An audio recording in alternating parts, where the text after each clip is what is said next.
اگر چینل پر نئے ہیں اور چینل کو ابھی تک سبسکرائب نہیں کیا ہوا تو جلدی سے چینل کو سبسکرائب کیجئے اور بیل آئیکن کو دبا دیجئے تاکہ جو میری نئی ویڈیوز آئیں گی ان کے نوٹیفیکیشنز آپ کو ملتے رہیں۔ اس قاعدے کے تحت پیر ظہیر الحسن شاہ صاحب کو بھی کافر مطلق کہا کہ انہوں نے مسلمان کا اسلام قبول نہیں کیا اور مسلمان کو کافر کہا ہے اور لوگوں سے بھی کہلوایا ہے، لہٰذا وہ بھی کافر مطلق ہو گئے اور جنہوں نے نعرے لگائے وہ بھی کافر مطلق ہو گئے۔ جب یہ فتویٰ میرے پاس پہنچا تو میں بڑا حیران ہوا کہ ایک مفتی اس طرح کا فتویٰ کیسے دے سکتا ہے۔ سب سے پہلے بات یہ ہے کہ کسی کو تکفیر کلامی کے ساتھ موصوف کرنا اور کہنا کہ یہ کافر مطلق ہے، اس کی کفر میں کوئی شک نہیں، اس کے لیے دلیل قطعی یقینی جس میں کسی تعویل یا شبہ کا احتمال نہ ہو اس کا ہونا ضروری ہے۔ بغیر ایسی دلیل کے تکفیر کلامی نہیں ہو سکتی جس میں کسی قسم کا شبہ نہ ہو۔ اگر ضعیف سا بھی شبہ ہو، چھوٹی سی بھی تعویل ہو، کیا مطلب جس پر کفر لگایا جا رہا ہے، جس بات کی وجہ سے اس پر کفر کا فتویٰ لگایا جا رہا ہے، اس بات کے اندر کوئی اسلام والا چھوٹا سا شبہ بھی موجود ہو تو تکفیر نہیں ہوتی، اس کو کافر نہیں کہا جائے گا۔ مثلا ایک شخص نے کوئی جملہ اپنے منہ سے کہا، اس کے 99 معنی کفر والے ہیں اور ایک اسلامی معنی ہے اور تھوڑی سی اس کی تعویل ہوتی ہے، شبہ ہے، تو تمام فقہا اور تمام متکلمین کے نزدیک اس کی تکفیر نہیں کی جائے گی، یہ مسلم ہے۔ اب پیر ظہیر الحسن شاہ صاحب نے جو کہا کہ میں اس کو مسلمان نہیں سمجھتا، وہ قادیانی کے بارے میں، اور ایک بات یہاں یہ بھی نوٹ کرنی چاہیے کہ صرف کلمہ پڑھ لینے سے بندہ مسلمان نہیں ہوتا، بالخصوص ایسا فرقہ اور ٹولہ جو منافق ہو اور قادیانیوں جیسا تخریب کار جو اپنے آپ کو مسلمان ظاہر کرتے ہیں، وہ اگر اپنے آپ کو بچانے کے لیے کہہ رہے ہیں کہ ہم مسلمان ہو گئے تو ہم ان کے اسلام پر اعتبار نہیں کریں جب تک کہ ہمیں یقین نہ ہو جائے کہ یہ صدق کے دل سے مسلمان ہو۔ بصورت دیگر اگر ان کو مسلمان مان بھی لیا جائے اور تسلیم کرتے عام پہ وہ مسلمان ہو گئے، اس کے باوجود بھی ان کو مسلمان نہ جاننے والا، ان کی ارتداد اور قادیانی کے ساتھ منسوب ہونے کی وجہ سے ان کو مسلمان نہ ماننے والا کافر مطلق نہیں ہو سکتا، اس پر تکفیر کلامی نہیں ہو سکتی، اس کو کافر نہیں کہا جا سکتا۔ اس کی دلیل کیا ہے؟ پہلی دلیل کہ پیر ظہیر الحسن شاہ صاحب کے پاس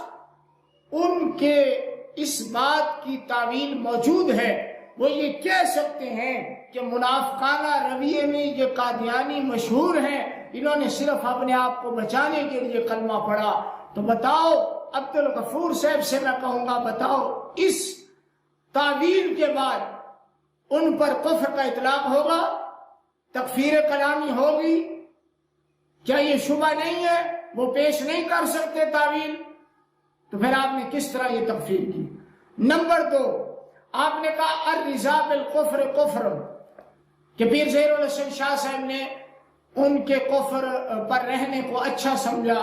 جبکہ الرضا بالکفر کفر ان کا معنی کیا ہے؟ اس کا مفہوم یہ ہے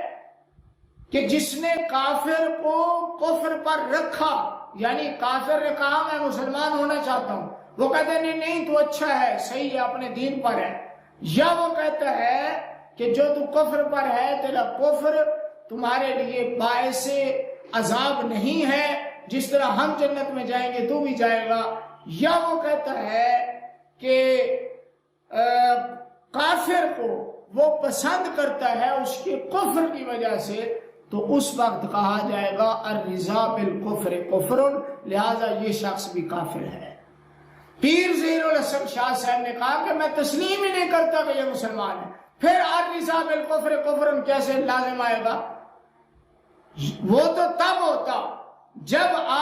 پیر زیر الحسن شاہ صاحب کہتے کہ بھئی نہیں ان کو کافر ہی رہنے دو، ان کو کلمہ مت پڑھاؤ، یہ اچھا ہے جیسے رہ رہے اچھا ہے، یا پیر زیر الحسن شاہ صاحب یہ کہتے کہ ان کا کفر پر رہنا مجھے پسند ہے، تو پھر آپ ان پر یہ قاعدہ لگاتے، جبکہ انہوں نے کہا کہ میں تسلیم نہیں کرتا کہ یہ مسلمان ہوں۔ نمبر 3، تیسری دلیل کہ پیر زیر الحسن شاہ صاحب پر کفر لازم نہیں آتا، وہ جو آپ نے خود دلیل پیش کی ہے بخاری شریف کی حدیث کہ حضرت خالد بن ولید کو حضور نے بھیجا قبیلے کے پاس کہ جاؤ دعوت اسلام پیش کرو ان کو، تو جب آپ نے دعوت اسلام پیش کی تو انہوں نے کہا جی ہم نے چھوڑ دیا، دین چھوڑ دیا، بس اتنا کہا، تو حضرت خالد بن ولید نے اتنے جملے کو کافی نہ سمجھا اسلام کے لیے، اور آپ نے وہاں ان کو قتل کرنا شروع کر دیا اور قید کرنا شروع کر دیا۔ تو ابن عمر رضی اللہ تعالیٰ عنہما نے کہا کہ ہم ان کو قتل نہیں کرتے کیونکہ انہوں نے اسلام قبول کر لیا۔ جب حضور کی بارگاہ میں یہ واقعہ پہنچا تو حضور علیہ السلام نے 2 مرتبہ فرمایا اے اللہ میں خالد کے اس کام سے بری ہوں۔ یہ آپ نے روایت خود پیش کی ہے بخاری شریف کی۔ اب میرا سوال یہ ہے کہ اگر کسی کے اسلام کو تسلیم نہ کرنے سے بندہ کافر ہو جاتا ہے، کافر مطلق، تکفیر کلامی ہوتی ہے، تو بتاؤ حضور علیہ السلام نے خالد بن ولید کو یہ کیوں نہیں فرمایا کہ تو نے ان کا اسلام قبول نہیں کیا، تو ان کے کفر پر راضی رہا، لہٰذا تو بھی نعوذ باللہ کافر ہو چکا اور اسلام قبول کر دوبارہ کلمہ پڑھ؟ حضور نے یہ کیوں نہیں فرمایا؟ اور آپ کے فتوے کے مطابق خالد بن ولید نے ان مسلمانوں کا، اور وہ مسلمان تھے اور سارے صحابہ تسلیم کر رہے ہیں اور حضور نے بھی ان کو مسلمان تسلیم کیا، لیکن خالد بن ولید نے جن کو قتل کیا ہے، بتاؤ خالد بن ولید مجرم ٹھہرے یا نہیں آپ کے فتوے کے مطابق؟ تو لہٰذا اگر کوئی شخص کہہ دے کہ میں فلاں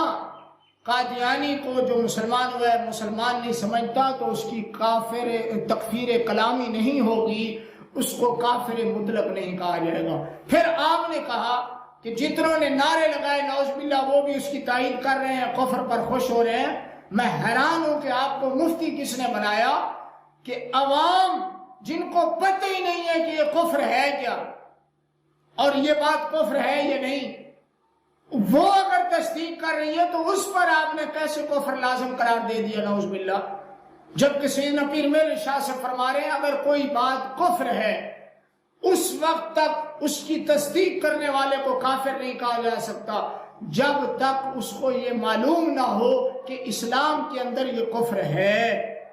چاہے وہ جتنی بار کفر کو صحیح کہتا رہے اس کو کافر نہیں کہیں گے۔ پھر عوام جن پر تکفیر ہوتی نہیں کیونکہ وہ جاہل ہوتے ہیں، آپ ان پر تکفیر لگا رہے ہیں۔ نمبر 4 دلیل میں پیش کرنے لگا ہوں کہ تکفیر کلامی نہیں ہوگی، پیر زیر الحسن شاہ صاحب کافر مطلق نہیں ہے۔ نمبر 4 فضل خیر آبادی رحمۃ اللہ علیہ نے اسماعیل دہلوی کو کافر کہا، اعلی حضرت نے کافر نہیں کہا۔ اب آپ کے فتوے کے مطابق میرا سوال ہے کہ سیدی اعلی حضرت کے نزدیک وہ مسلمان ہے اور فضل خیر آبادی کے نزدیک وہ کافر ہیں، تو اعلی حضرت کے فتوے کے مطابق فضل خیر آبادی کا کیا حکم ہے؟ وہ ان کے کفر پر راضی ہیں یا نہیں ہے؟ وہ ان کو کیوں کافر کہہ رہے ہیں مسلمان ہونے کے باوجود؟ اور میرا بھی نظریہ، میں اسماعیل دہلوی کو کافر نہیں کہتا جس طرح اعلی حضرت نے نہیں کہا۔ آپ کا نظریہ بھی ہوگا، اگر آپ رضوی ہیں، بریلوی ہیں، تو بتاؤ آپ کے نزدیک فضل خیر آبادی کا کیا حکم ہے کہ وہ تکفیر تسلیم نہیں کر رہے، وہ مسلمان کو کافر کہہ رہے ہیں؟ تو لہذا آپ کا فتویٰ شرعاً بالکل غلط ہے، آپ اس سے توبہ رجوع کریں۔ تکفیر کلامی قطعاً نہیں ہو سکتی، کافر کبھی بھی نہیں کہا جا سکتا اگر کوئی بندہ کسی کو مسلمان نہ کہے۔ اگر اس کے پاس کوئی دلیل ہے، کوئی نہ کوئی تعویل اور بہانہ ہے، تو اس کو کافر نہیں کہا جا سکتا۔ یہ حدیث میں جو کہا گیا جو مسلمان کو کافر کہے کفر بھی اس کی طرف لوٹ آئے گا۔ پہلی تو یہ تکفیر کلامی پر مبنی نہیں ہے، یہ تحدید ہے، ڈرایا گیا ہے جس طرح کہ نماز کے متعلق کہا گیا من ترک الصلاۃ متعمدا فقد کفر، اس نے کفر کیا، جبکہ کفر تو نہیں ہے تو فسق کبیرہ۔ دوسرا، یہ حدیث پاک اس وقت لاگو ہوگی جب بغیر کسی تعبیر اور بہانے کے کسی مسلمان کو یقینی طور پر، اعتقادی طور پر وہ کافر کہے، پھر یہ حدیث لوٹے گی۔ لہذا آپ کا فتویٰ عبدالغفور صاحب بالکل غلط ہے، اس پر